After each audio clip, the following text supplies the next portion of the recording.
Good morning, students.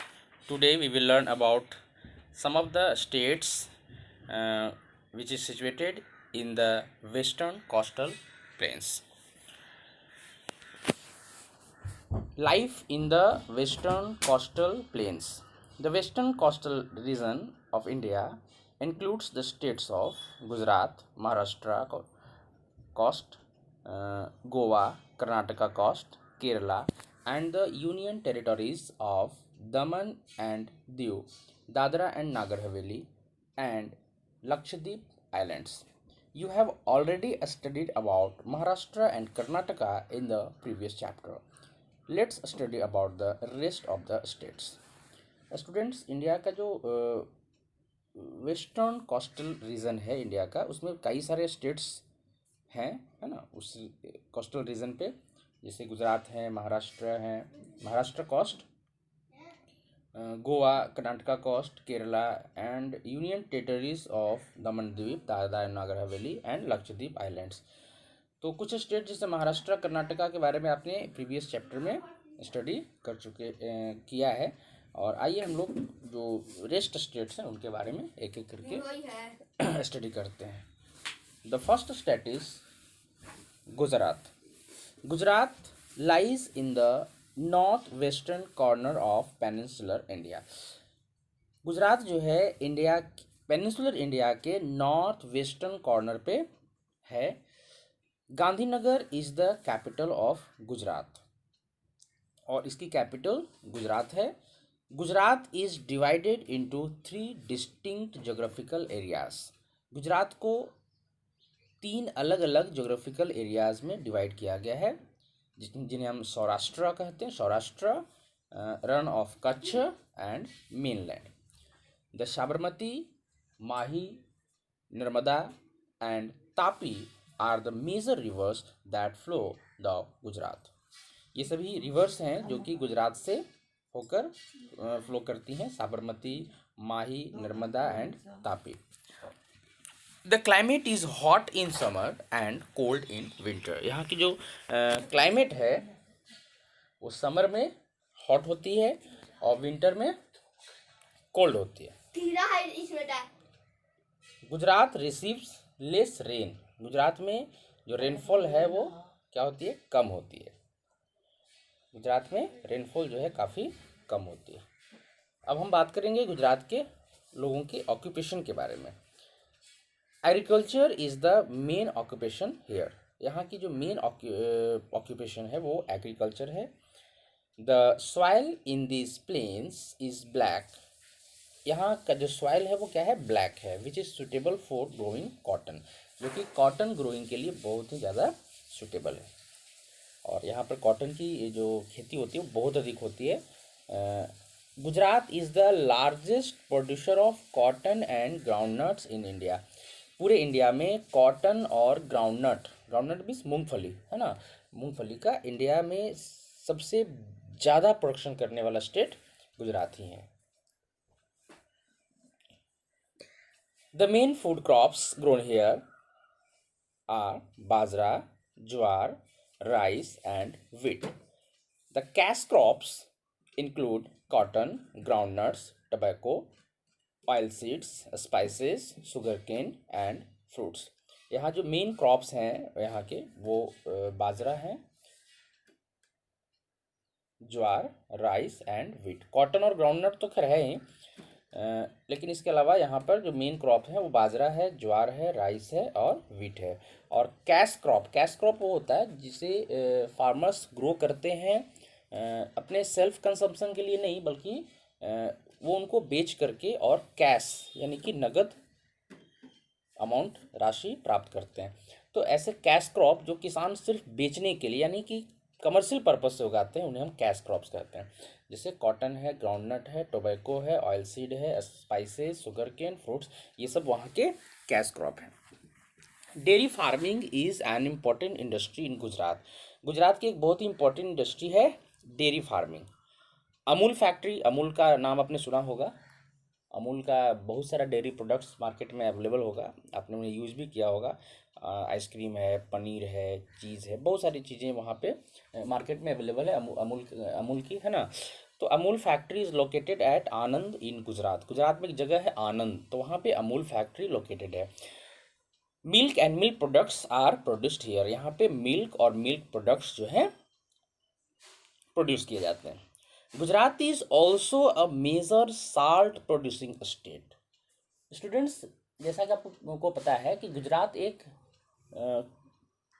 Coastal region है, मतलब ये समुद्र के किनारे लोकेटेड है।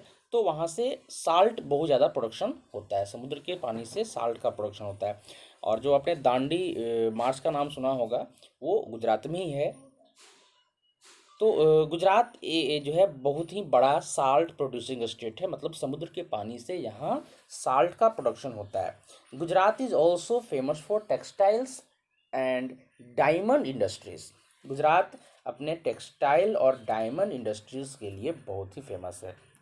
Gujarat has a well developed khadi industries in villages. वहाँ के गाँव में, गुजरात के गाँव में खादी इंडस्ट्रीज बहुत ही डेवलप है। खादी इंडस्ट्रीज मतलब खादी के कपड़े वहाँ पे, मतलब हाथ से कपड़े बुने जाते हैं। हैंडलूम वहाँ बहुत ज़्यादा है गांव गांव में, मतलब ये इंडस्ट्री फेमस है। The modern textile industries located in Ahmedabad. और जो मॉडर्न टेक्सटाइल इंडस्ट्रीज हैं वो अहमदाबाद में हैं। और गांव में खादी इंडस्ट्रीज काफ़ी डेवलप है। Ankleshwar, Mehsana, Cambay, Kalol are the and the oil region at Koeli are places where the process of exploration and production of oil and natural gas take place। ये सभी ऐसे जगह हैं गुजरात में जहाँ से मिनरल ऑयल और नेचुरल गैस का प्रोडक्शन होता है। Lifestyle. Gujarati, Urdu, Marathi and Sindhi are the languages spoken by the people of Gujarat. Gujarat के लोगों के द्वारा कौन कौन से लैंग्वेज वहाँ के लोगों के द्वारा बोले जाते हैं? Gujarati, Urdu, Marathi, Sindhi. They wear dhoti kurta and Gandhi cap. Gujarat के लोग धोती कुर्ता पहनते हैं और साथ में सिर पे गांधी कैप लगाते हैं। विमेन वियर साड़ी इन टिपिकल स्टाइल। और वहाँ की औरतें एक अलग ही स्टाइल में साड़ी पहनती है, ठीक है। Garba and dandiya dances of Gujarat are very famous. Gujarat का गरबा और डांडिया डांस बहुत ही फेमस है। The favourite dishes here are dhokla and bhakri. यहाँ के फेमस डिशेज हैं ढोकला और bhakri. People of Gujarat like to add sugar in almost all the dishes. Gujarat के लोग ऑलमोस्ट सारे डिशेज में शुगर ऐड करते हैं, मतलब चीनी वो करीब करीब हर डिश में वहाँ के लोग डालते हैं। Navratri is their main festival. वहाँ के लोगों का मेन फेस्टिवल है Navratri. Famous places. The historical Sabarmati ashram of Gandhi is also located here. Gandhi ji का जो साबरमती आश्रम वो काफ़ी फेमस है, प्लेस है, वो यहीं लोकेटेड है। Bhavnagar and Surat are famous for diamond cutting industry.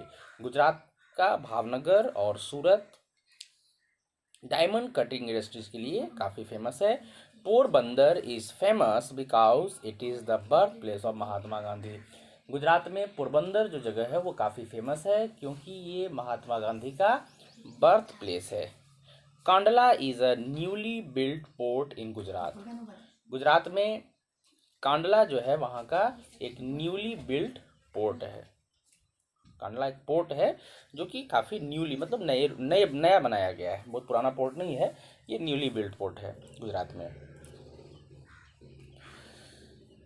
The shaking towers at Sidi Bashir mosque in Ahmedabad are great tourist attraction. वो काफ़ी टूरिस्ट अट्रैक्शन है वहाँ का सेकिंग टावर, जो कि सीडी बशीर मॉस्क्यू जगह पे है अहमदाबाद में। It if one of the tower is shaking, अगर इसका एक टावर हिलता है, the other towers start shaking all by itself, तो बाकी टावर्स खुद ब खुद हिलने लगते हैं। इस tower is about 21 metres high and has 3 storage with carved stone balconies. यहाँ के जो इस सेकिंग टावर्स में जितने टोटल 4 टावर्स हैं और उसकी हाइट जो है वो 21 मीटर्स है। और उसमें 3 स्टोर्स हैं, मतलब 3 तल हैं। और कार्व्ड स्टोन यानी पत्थरों को कार्व करके बनाया गया, कुछ बालकोनीज भी है। Gujarat special, Gujarat has 4 national parks, Gujarat में 4 नेशनल पार्क्स हैं एंड 11 वाइल्ड लाइफ सेंचुरीज भी हैं। द गिर forest national park is famous for Asiatic lion, वहाँ का गिर फॉरेस्ट नेशनल पार्क जो है एशियाटिक लाइन के लिए काफ़ी फेमस है। The embroidery work with mirrors is a famous art of Gujarat, Gujarat में जो एम्ब्रॉयडरी वर्क होता है, मतलब कढ़ाई का काम जो होता है, उसमें मिरर्स लगे होते हैं।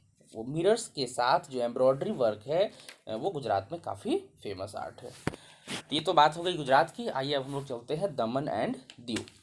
Daman and Diu is a small union territory located to the south of Gujarat, Gujarat के ठीक साउथ में एक छोटा सा यूनियन टेरिटोरी है जिसका नाम है Daman and Diu. There are 2 districts, यहाँ 2 डिस्ट्रिक्ट्स हैं, Daman and Diu. Daman is the capital, earlier they were under the Portuguese rule. Daman इसकी कैपिटल है और पहले यह पोर्तुगीज रूल के अंडर था, मतलब यहाँ पे पुर्तगाल का शासन था। ठीक है, तो दमन एंड दीव जो है गुजरात के साउथ में एक यूनियन टेरिटोरी है। यहाँ 2 डिस्ट्रिक्ट हैं, दमन एंड दीव। दमन इसकी कैपिटल है और यह पहले पोर्तुगीज रूल के अंडर था। दे गॉट लिबरेटेड इन 1961, और यह 1961 में जो है पोर्तुगीज रूल से फ्री हुआ। बीइंग नियर द सी, यह चूँकि सी के बहुत ही नियर है, बहुत ही पास है, तो इसलिए fishing is the main occupation of the people, इसलिए यहाँ के लोगों का मेन ऑक्यूपेशन फिशिंग है। एक बात और यहाँ पे फैक्ट है कि Daman and Diu were separated from Goa in 1987, पहले यह गोवा का पार्ट था, लेकिन 1987 में गोवा से सेपरेट होकर के यह एक यूनियन टेरिटरी बनाया गया। When Goa was accorded full statehood they become an independent union territory. Gujarati and Marathi languages are widely spoken here, यहाँ पे जो सबसे ज़्यादा बोली जाने वाली लैंग्वेज है वो गुजराती और मराठी है। Devka beach in Daman and Nagoa beach in Diu are popular tourist places. Daman में देवका बीच और दीव में नागिया बीच, ये दोनों काफ़ी फेमस टूरिस्ट प्लेस हैं। Dadra and Nagar Haveli, Dadra and Nagar Haveli lie near the western coast intercepted by the territory of Gujarat. तो दादरा एंड नागर हवेली जो है वो गुजरात के वेस्टर्न कोस्ट पर लगा हुआ एक यूनियन टेरिटोरी है। It is a union territory with 2 districts, यहाँ भी 2 डिस्ट्रिक्ट्स हैं, Dadra and Nagar Haveli. Dadra has 3 villages and Nagar Haveli has 69 villages. Dadra में कितने विलेजेस हैं? 3 विलेजेस हैं, और नागर हवेली में 69 villages. Silvassa is the capital of this union territory, इस यूनियन टेरिटरी की कैपिटल सिलवासा है। Like Daman and Diu, this union territory was also ruled by the Portuguese till 1961। Daman and Diu की तरह यह जो यूनियन टेरिटरी है दादरा एंड नागर हवेली, यह भी 1961 तक पोर्तुगीज रूल के अंडर था। On 11th August 1961, it became free and was merged in the Indian Union as a union territory। और यह 11th अगस्त 1961 को फ्री हुआ पोर्तुगीज रूल से, और यह इंडियन यूनियन में मर्ज कर लिया गया एक यूनियन टेरिटरी के रूप में। मैनी ट्राइबल्स लिव हियर, यहाँ पे बहुत सारे ट्राइबल्स लोग रहते हैं। ट्राइबल्स मीन्स आदिवासी लोग, ठीक है। Their main occupation is farming, उनका भी मेन ऑक्यूपेशन फार्मिंग है। Rice and ragi are the main crops, यहाँ का मेन क्रॉप्स कहाँ का? दादरा एंड नागर हवेली का जो मेन क्रॉप्स है वो राइस एंड रागी है। Bhili, Bhilodi, Gujarati and Hindi are the languages are spoken here. The nearest airport is at Mumbai, और यह मुंबई के काफ़ी पास है, तो इसके सबसे नज़दीक का जो एयरपोर्ट है वो मुंबई ही है।